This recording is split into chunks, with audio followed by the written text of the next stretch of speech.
ټول دوه نمائندگان علي محمود زیاد صاحب کلام قبیله دی د هغې صدر دی وخت راکړو. بسم الله الرحمن الرحیم. د ټولو نه مخکې د ټولو لیکوالو ته السلام علیکم. نو د قلم قبیلې خو زه صدر تر اوسه پورې را روان یم. ما سره حسین فیضل صاحب دی، واجد علي واجد دی.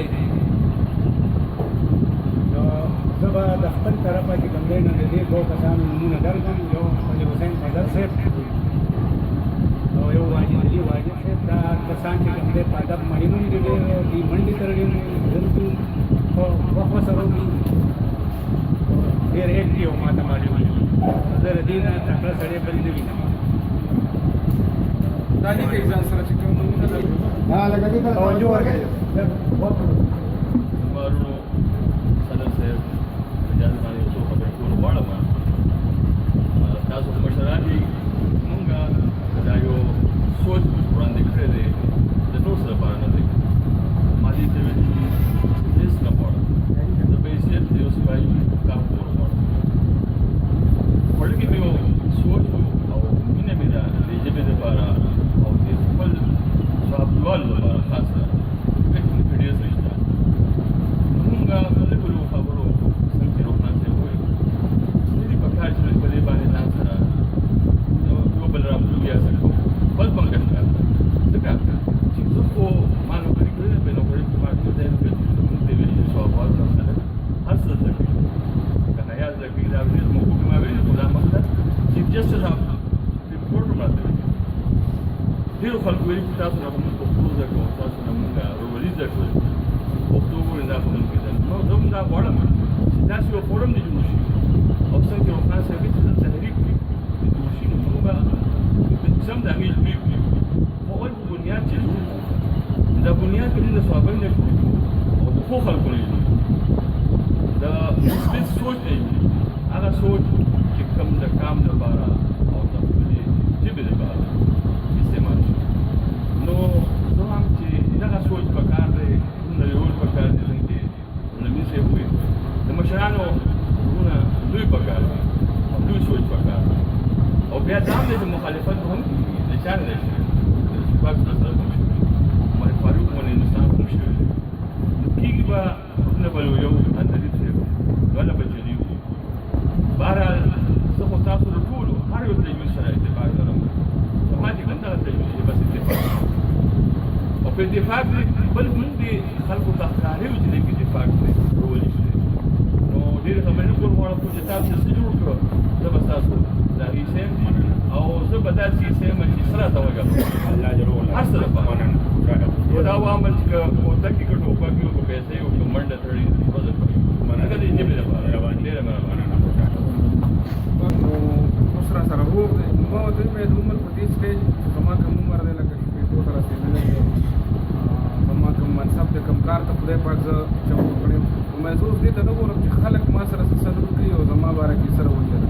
زه دې ته ګورم چې ما له څه کول پکار دي او ما له څه سلوک کول پکار دي او ما له څه رویه پکار دي. مونږ چونکې د ژبې نمایندګي کوو نو مونږ دې ته کتل پکار دي چې ما له څه سلوک پکار دي، ما له څنګه رویه پکار دي. نورو خلکو باره کې هېڅ ټوله رویه پکار دي چې هغه زما باره کې بس صدر صاحب هم ناست دی مخکې. السلام علیکم. خبرې خو تفصیلي چې وي نو روښان صاحب نبیل صاحب او جاوید اقبال صاحب وکړي.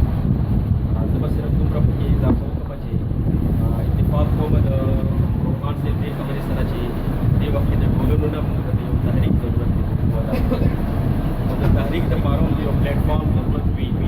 زما په خیال د هېواد نه ښه پلیټفارم نشته ځکه چې تاسو په تېر اجلاس کې چې څه خبرې اترې شوي نو هغه څه د مداد نه پته ولګېده او څه په فیسبوک باندې څه لږ لږ خبر شوه چې تېر اجلاس کې څه شوي د هېواد ما پېژندلی دی.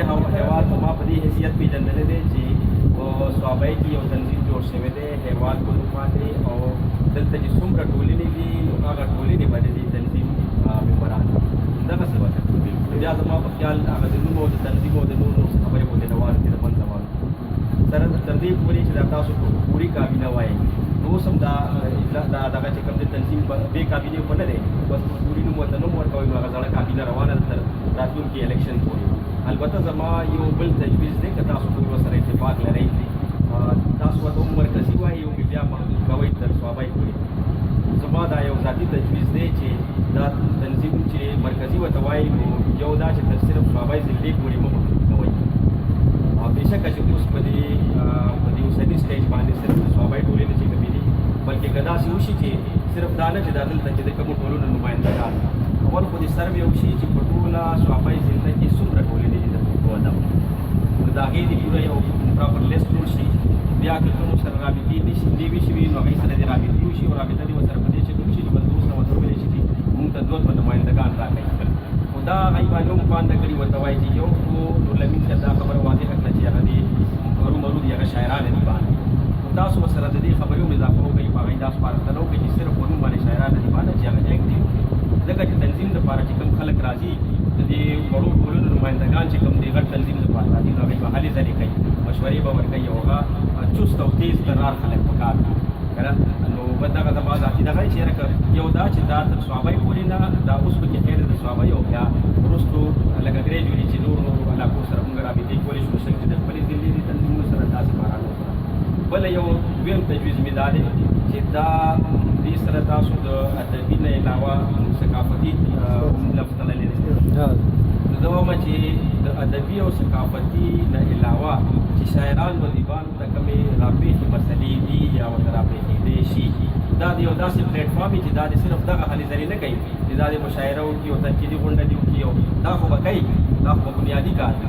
خو دا د زما دا تجویز دی چې د شاعرانو و ادیبانو په خصوصي توګه چې کوم دې سره ممبران دي دې تنظیم سره تړلي د هغوی د خیر ښېګڼې یا هغوی د راپېښو کومې مسلې چې دي د هغې د حل لپاره چې کوم ګامونه اوچتېدی شي چې دا هم ورسره